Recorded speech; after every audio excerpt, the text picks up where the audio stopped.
Gulbarga regional commissioner Krishna Vajpayee और deputy commissioner Fauzia तरन्नुम साहिबा ने Karnataka north east graduate constituency के ताल्लुक से मीडिया के नुमाइंदों से बात करते हुए बताया कि जो ग्रेजुएट्स आइंदा साल जून में मुनक्किद होने वाले north east graduate constituency election के वोटर लिस्ट में नाम दर्ज करवाने के लिए एप्लीकेशन दिए हैं, उन ग्रेजुएट से कहा कि वो लोग अपना अपना नाम गवर्नमेंट ऑफिसर्स के वेबसाइट पर चेक कर सकते हैं।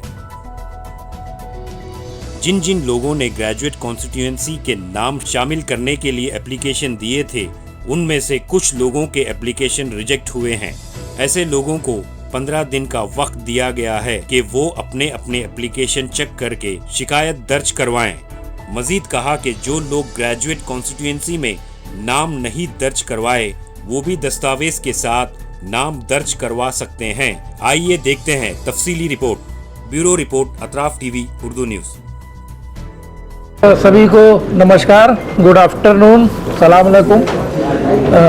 हमारे नॉर्थ ईस्ट ग्रेजुएट कंस्टिट्यूएंसी के लिए आज हमारा इलेक्टोरल रोल पब्लिश हुआ, ड्राफ्ट इलेक्टोरल रोल, और ये बहुत ही अच्छी बात है और बहुत ही खुशी की बात है कि हमको टोटल 1,42,875 एप्लीकेशन रिसीव हुए और इन 1,42,875 एप्लीकेशन में से टोटल 1,40,423 एप्लीकेशन एक्सेप्ट हुए, 2,452 एप्लीकेशन हमारे रिजेक्ट हुए।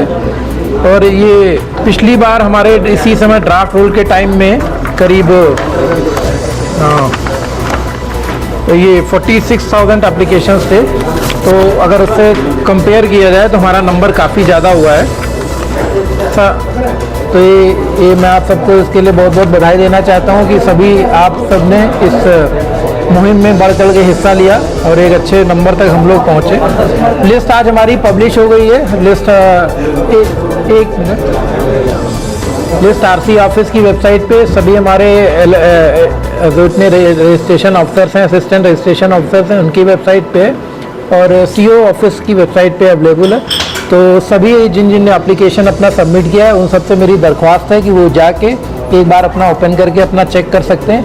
साथ ही आज सभी पॉलिटिकल पार्टीज़ को भी ये लिस्ट उपलब्ध करा दी जाएगी ये अभी।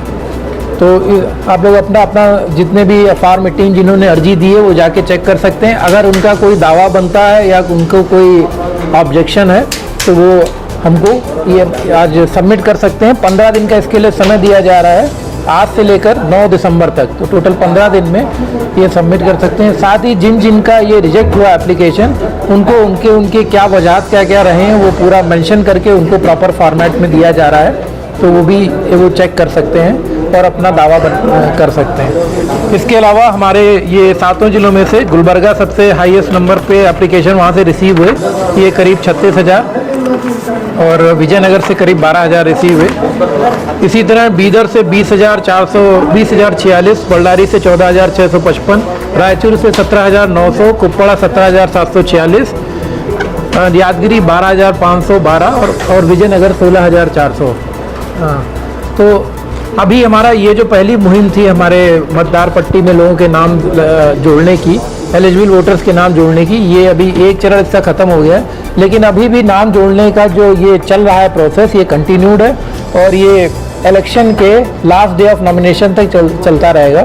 तो अभी भी जो भी जितने भी एलिजिबल वोटर्स हैं, जो हमारे ग्रेजुएट्स हैं, और ये जो 3 साल का जो क्राइटेरिया, तो 1 नवंबर 2020 उनकी जो एलिजिबिलिटी डेट है, उसको जो फुलफ़िल करते हैं, उन सभी से मेरी एक बार और विनती है कि आप लोग अभी इस कंटिन्यूस अपडेशन ड्राइव में आगे हैं और ये जो मतदान पट्टी में जो हमारी north east graduate constituency election के लिए बन रही है भी, उसमें अपना नाम जोड़े और इस वोटिंग प्रक्रिया का हिस्सा बने। Thank you. नए लोगों को ट्रांसफ़र लेने के लिए क्या करना पड़ेगा? जो 18 लोगों के लिए क्या डॉक्यूमेंट सबमिट करना पड़ेगा? 18 लोगों के लिए मतलब जो नए वोटर्स को जो दाखिला, हाँ, उन लोगों को क्या जरूरत है? नहीं, नए वोटर्स के लिए सभी ये इसमें हर सभी नए वोटर है, इसको डे नोवो कहा जाता है। मतलब ये इसको एकदम नई लिस्ट है, एकदम शुरू से बन रही है, एकदम स्क्रैच से बन रही है। तो इसमें जो भी हैं वो नए वोटर्स ही हैं। उनमें हम उनकी 3 चीज़ें बेसिकली लेते हैं। एक तो उनका फॉर्म 18 जिसमें वो अपना ये दिखाते हैं कि हम इसका वोटर लिस्ट का हिस्सा बनना चाहते हैं। दूसरा उसमें वो अपना ऑर्डिनरी एड्रेस प्रूफ जो उनका साधारण जो होता है पता होगा वो देंगे। इसके लिए उनको कुछ डॉक्यूमेंट देना पड़ता है, जैसे आपका आधार कार्ड हो गया या फिर कोई एक डॉक्यूमेंट दे सकते हैं, या तो आधार कार्ड दे देंगे या वोटर आईडी कार्ड दे देंगे या बैंक पासबुक दे देंगे। ऐसा कोई भी दस्तावेज जिससे ये प्रूफ हो सके कि वो हमारे यहाँ के सामान्य निवासी हैं, वो मोर देन इनफ है। अदर डिस्ट्रिक्ट के लोग तीसरा क्या है, अदर डिस्ट्रिक्ट के लोग मतलब वो मैरिज होकर आते हैं, उन लोगों को लेकर हम उनके लिए भी है। उन लोगों के लिए क्या डॉक्यूमेंट सबमिट करना पड़ेगा? मैरिज होके अगर आते हैं तो अगर ये एक अंडरटेकिंग दे सकते हैं अपनी पत्नी पति है तो पत्नी के लिए दे सकता है कि हाँ ये वहाँ से आए। कई बार अगर आधार कार्ड में आप कह रहे हैं कि चेंज नहीं हुआ, उनके पास कोई ऐसा प्रूफ नहीं है, तो वो लोग भी हम उसमें है जो है एक्सेप्ट करेंगे उनको। अगर शादी होके आए और यहाँ के वोटर हैं तो उनका एक्सेप्ट किया जाएगा। कोई ना कोई डॉक्यूमेंट प्रूफ तो दिया ही जा सकता है। और तीसरा डिग्री की क्वालिफिकेशन ये है कि 2020 हमारा कट ऑफ डेट है, 31 अक्टूबर 2020। तो 31 अक्टूबर 2020 से पहले की हमको उन्हें डिग्री देनी होगी जो किसी गेस्टेड ऑफिसर से अटेस्टेड होगी। गेस्टेड ऑफिसर इसको सरल बनाने के लिए ग्रेड 2 तहसीलदार को ही एक डेजिग्नेटेड ऑफिसर बना दिया गया है कि वो उसको अटेस्ट कर देगा तो वो सफिशिएंट होगा। वो उसके अलावा भी किसी गेस्टेड ऑफिसर से अटेस्ट करवा सकते हैं।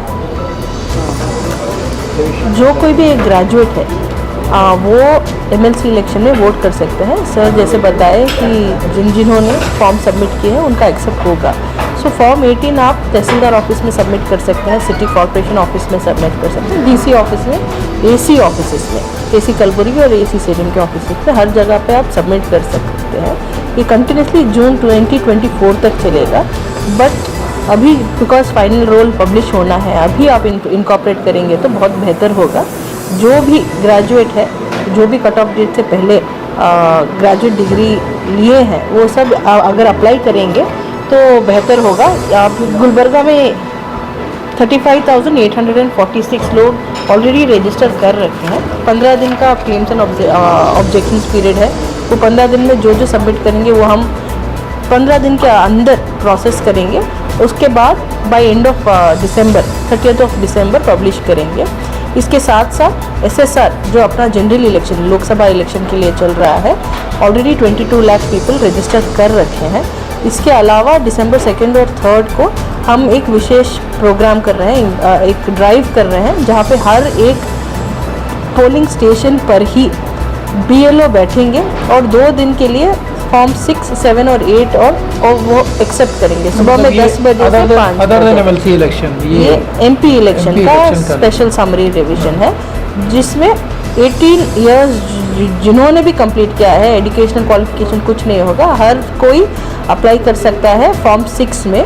सो ये भी एक स्पेशल अपॉर्चुनिटी है, आप सब इसका भी भरपूर लाभ ले सकते हैं। आप भी अप्लाई करके you can ensure that you are included in the voter list. मुहिम में कई सारे तंजीम और एनजीओ जुड़कर आपको सपोर्ट किया है सर, इनके लिए इनको क्या कहेंगे मैडम? आज इतने वोटर की लिस्ट भी बनी हुई है, लोगों की ज़्यादा हुआ है, टर्न बढ़ा है, जी। इनके लिए क्या कहेंगे आप? जी, डेमोक्रेसी में तो यही है, सब साथ मिलके आके वोटिंग का प्रोसेस बहुत फ्री और फेयर रहे।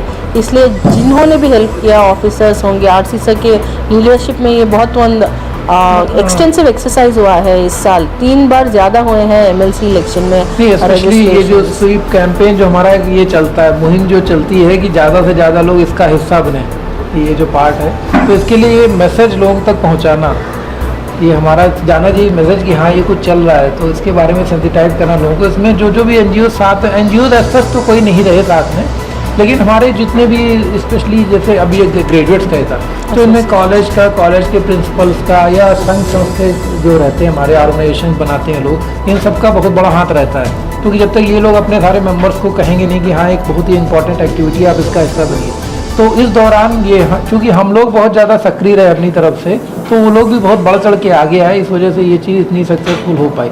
तो उन सबको हम तहे दिल से शुक्रिया अदा करना चाहते हैं आपके मीडियम से कि ये लोगों ने इतना दिखाया इंटरेस्ट, और अभी आगे भी अगले 4-5 महीने और इंटरेस्ट दिखाएंगे तो एटलीस्ट हमारे नंबर्स और बढ़ जाएंगे। तो वही है, एनजीओज़ का तो ऐसा मैसेज पहुंचाने में ही रहा ना, डायरेक्टली हमारे इस ऑफिशियल प्रोसेस में उनका किसी तरह का कुछ नहीं रहता है, तो वही मैसेज ही हमारा पहुंचे और उसी में अपना ये साथ देते रहे, यही बहुत बड़ी इंपॉर्टेंट बात है। उसके लिए फिर से एक बार शुक्रिया करते हैं आपके माध्यम से। ठीक है।